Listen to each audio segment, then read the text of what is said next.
Hello again. This video is going to be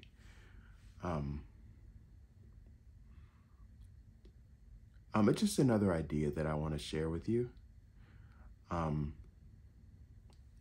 This one sort of goes more into the autistic side of things, because I understand how deeply misunderstood and stigmatized that the common societal understanding of autistic people is. And so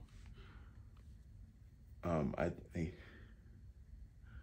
really proud of myself for allowing myself to do another video, or rather to do the first video of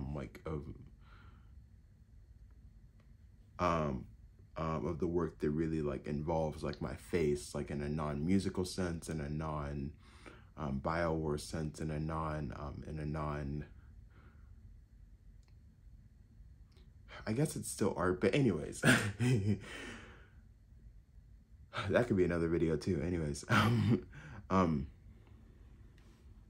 yeah, so it's I don't have the most time this morning,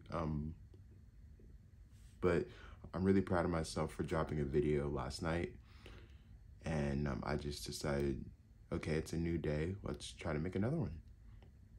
And so I've got a little script here, and I think it's faster if I just read off the script, because I tend to write scripts in the way that I speak. And so if you're worried about it being robotic, then it's not going to be robotic. It's actually going to be pretty nice. It's going to be nice. And so, and as far as my script goes, because Tenzin, my phone, is being used as my camera, and it's funny because I'm getting a new phone this morning. It's either going to be another 13 Pro Max, or it's going to be something like a 14 Pro Max, but maybe a 15 Pro Max. Either way, I'm not attached to that outcome. But either way, I got this kind of an update thing too, and so and another thing about me is that I name all my devices, and so Tenzin is my phone. He's named after Aang's youngest son in Avatar: The Legend of Korra. And this is my Fire tablet. Her name is Monica, and she's named after Monica Rambeau in the Marvel Cinematic Multiverse, the MCM as opposed to the MCU, because it's a multiverse now. Anyways, yes.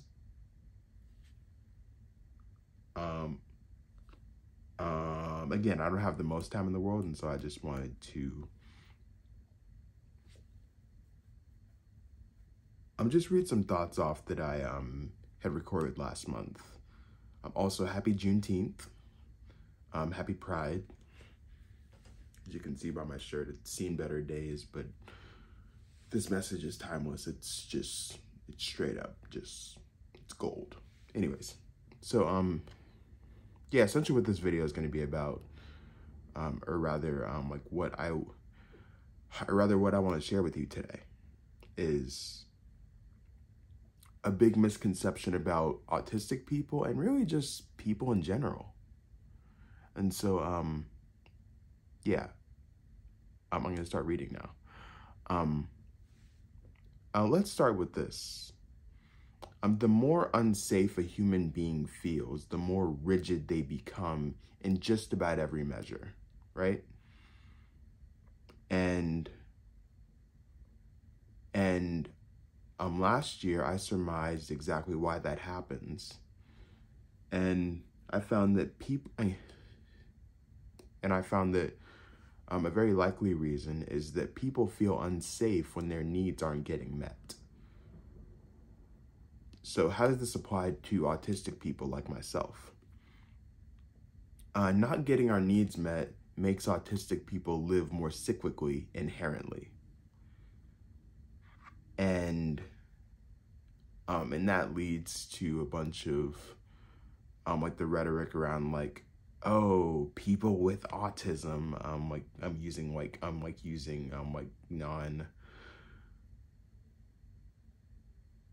using person first language as opposed to identity first language for something that's not necessarily inherently a disorder, but more so a different neurotype, a different brain wiring. And the thing is that really the reality of the situation is that autistic people have been born into a world that doesn't really take their differences into account. In fact, it almost demonizes them. And so, and in some cases, it actually does demonize them in the case of like eugenics and different things like that. We won't get into that today, but either way, I just know that this is stuff that people don't really like know about, like in large numbers. And so essentially, like what I'm trying to like share with you right now is that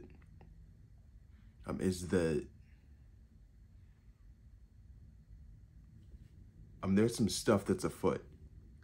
And essentially I just wanted to share that. And so it's like in diagnostic criteria, like in the DSM-5, essentially, like I found that the world has only diagnosed autistic people under a veil where we're struggling exclusively. In the sense that like, I rock back and forth because I feel unsafe because some of my sensory needs and some of my emotional needs, some of my just needs in general are not getting met. And there are so many examples, but I'm trying to keep this video short. And if y'all want to hear more examples, if you want to hear more examples personally, please let me know, like a yes in the comments or something like that. Just anything to let me know that you want to hear more about what I call the autistic experience, not the experience of people with autism, but just like the autistic experience as told by autistic people. Because again, this isn't a disorder. It's a different brain wiring that society hasn't figured out how to take into account yet. And so, and so the world is diagnosed us under a veil of like where we're struggling. And basically that's where you get this really grim image of like this really societally unacceptable image of autistic people. And all their work is under the guise of what's wrong with you. And they think that something, and what that translates into for me is that these diagnosticians and other doctors and specialists, as they call themselves, it's like they think that something is wrong about my primary way of being, which also implicitly means that they feel as though there's a right way of being, you know? And in my experience, there is no right way of being. If such a thing were actually out there, if it actually existed, we all would have found it by now. Like that just like, I know that sounds funny, but like, it's just real. Like, that's why I said it. And so, I know that sounds funny to some people, but I just, I'm being serious. Like, it's just like, that's how it is. And so the thing is that like, I think about these, people who are looking at my experience so rigidly and sort of projecting their own sort of like, and sort of projecting the rigidity of their own experience onto mine and being like, huh.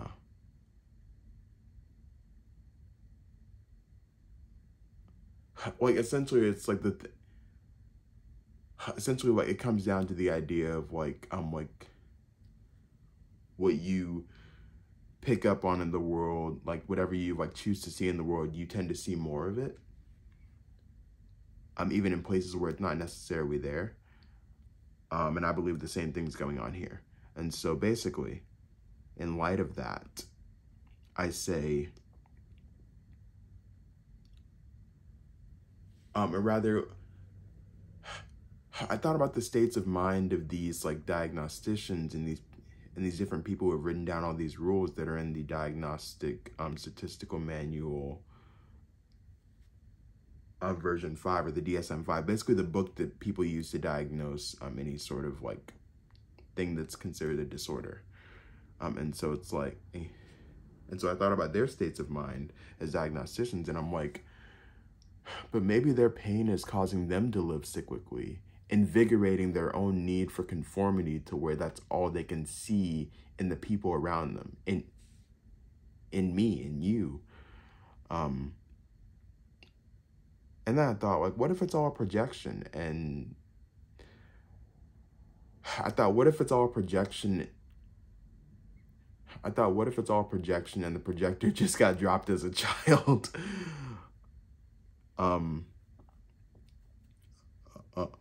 What if it's that simple? And then I was like, if that's the case, then literally this is all a big misunderstanding. And then in my notes I said, and that's exactly what it is, Evan. You understand this reality. And yeah, essentially that's all I got for you. Thank you, Monica. And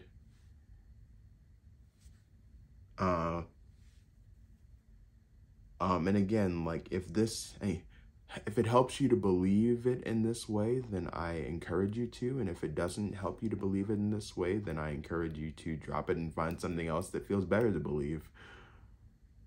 I'm not trying to like force anyone to believe a certain thing. I don't think that that really works. I think that people have to want to believe the things that they want to believe, and honestly, I believe that people should recognize their right to do that, like their ability to decide to believe something for themselves. And so, anyways, like I said in the previous video, it's like I have so many. And as far as the previous video, I'll link it down in the description, or I'll put it in the card somewhere. I have so much stuff that I want to share, and